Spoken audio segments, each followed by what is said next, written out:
Hello, and welcome to this coffee break training on what is ISO 45003. This should provide an overview of the guidance and how it supports occupational health and safety management systems in addressing psychological health and safety at work. We will cover the purpose, definitions, importance, and key enhancements from ISO 45001 requirements, as well as providing an overall summary and some links to further supporting resource in this area. ISO 45003 provides guidelines for managing psychosocial risks and promoting well-being at work. This is a guidance document and is designed to be used within an occupational health and safety management system, either certified to ISO 45001 or just aligned with it. If ISO 45001 or the requirements of an occupational health and safety management system aren't familiar to you, then I would recommend you pause here and see our Introduction to ISO 45001 e-learning course. ISO 45003 provides practical guidance to any organisation in how to identify and address issues relating to psychological health within their organisation.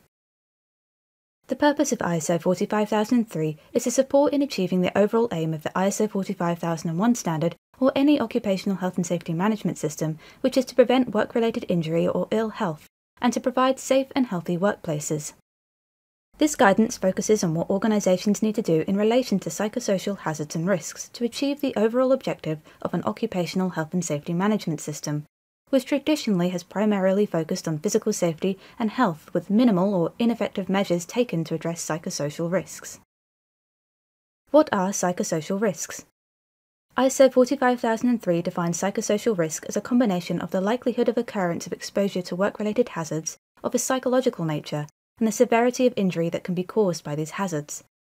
Basically, it is the same likelihood versus severity consideration we use for risks to physical safety and health, but applied to risks to mental health. This guidance also provides a definition for well-being at work and highlights the importance of well-being to work in relation to quality of life outside of work too. Why is ISO 45003 so important? Here you can see some of the negative effects on workers of poorly managed psychosocial risks.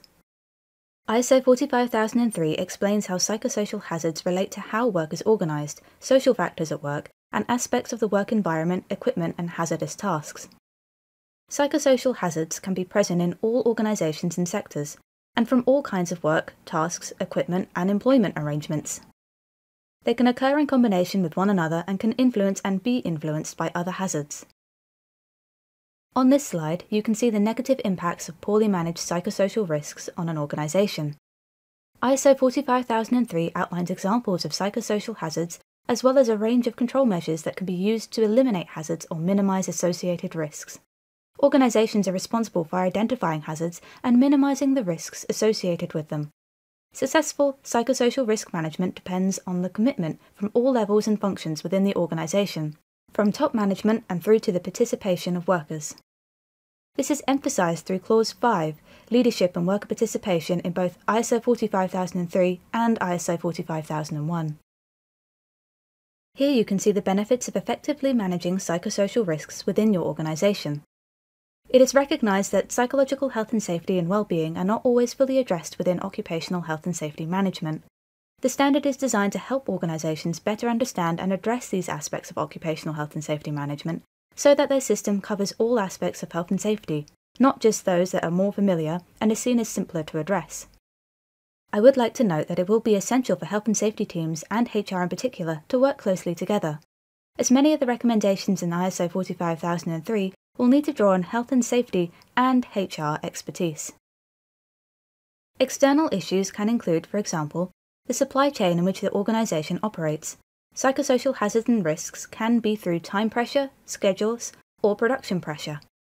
Internal issues can include, for example, the organisational structure and management, roles and responsibilities, the effectiveness and efficiency of formal and informal decision-making processes, organisational culture, management style, and respect for privacy, as well as organisational commitment and direction with respect to psychosocial health and safety and well-being, and competence of workers to recognise psychosocial hazards and manage risks.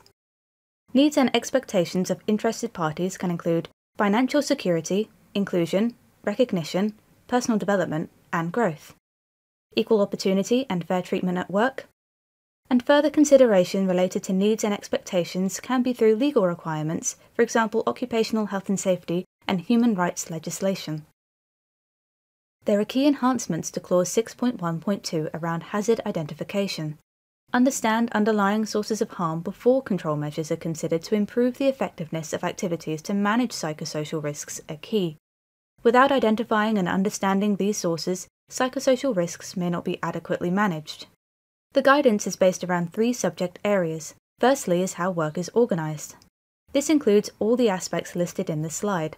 Examples of these aspects can be things such as limited opportunity to participate in decision-making, lack of task variety or performing highly repetitive tasks, working in locations that are far from home, family, friends, and usual support networks, work overload or underload, unpredictable long or unsociable hours, and possibility of redundancy, low-paid or insecure employment.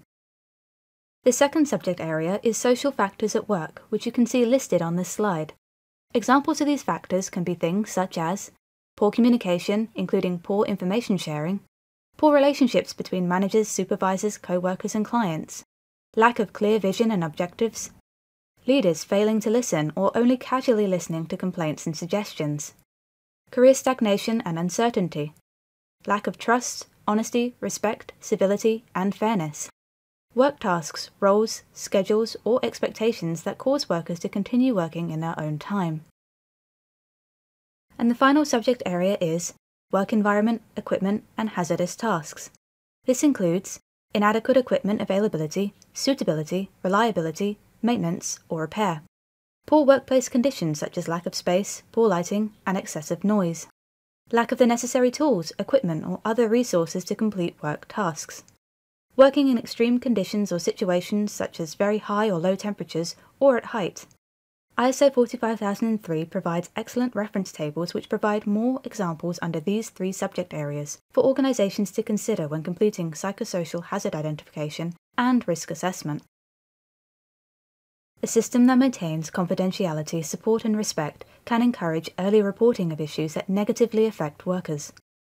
ISO 45003 identifies some examples of measures to improve rehabilitation and return to work.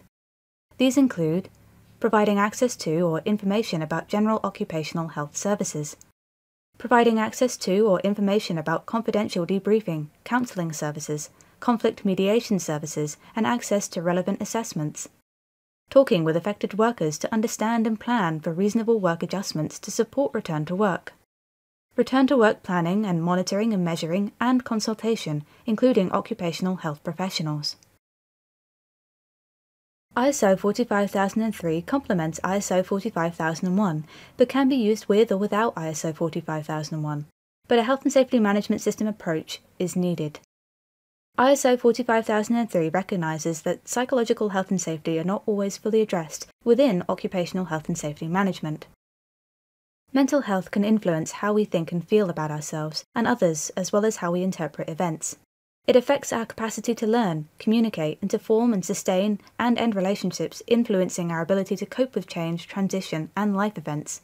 Good mental health is as important as good physical health to our life and well-being. Work plays an important part in our health, both physical and mental.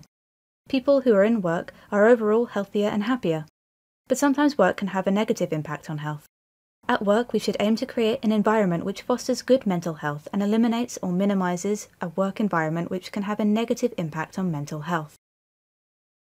Thank you for listening. I hope you found this coffee break training useful. For further reading, download our ISO 45003 case study.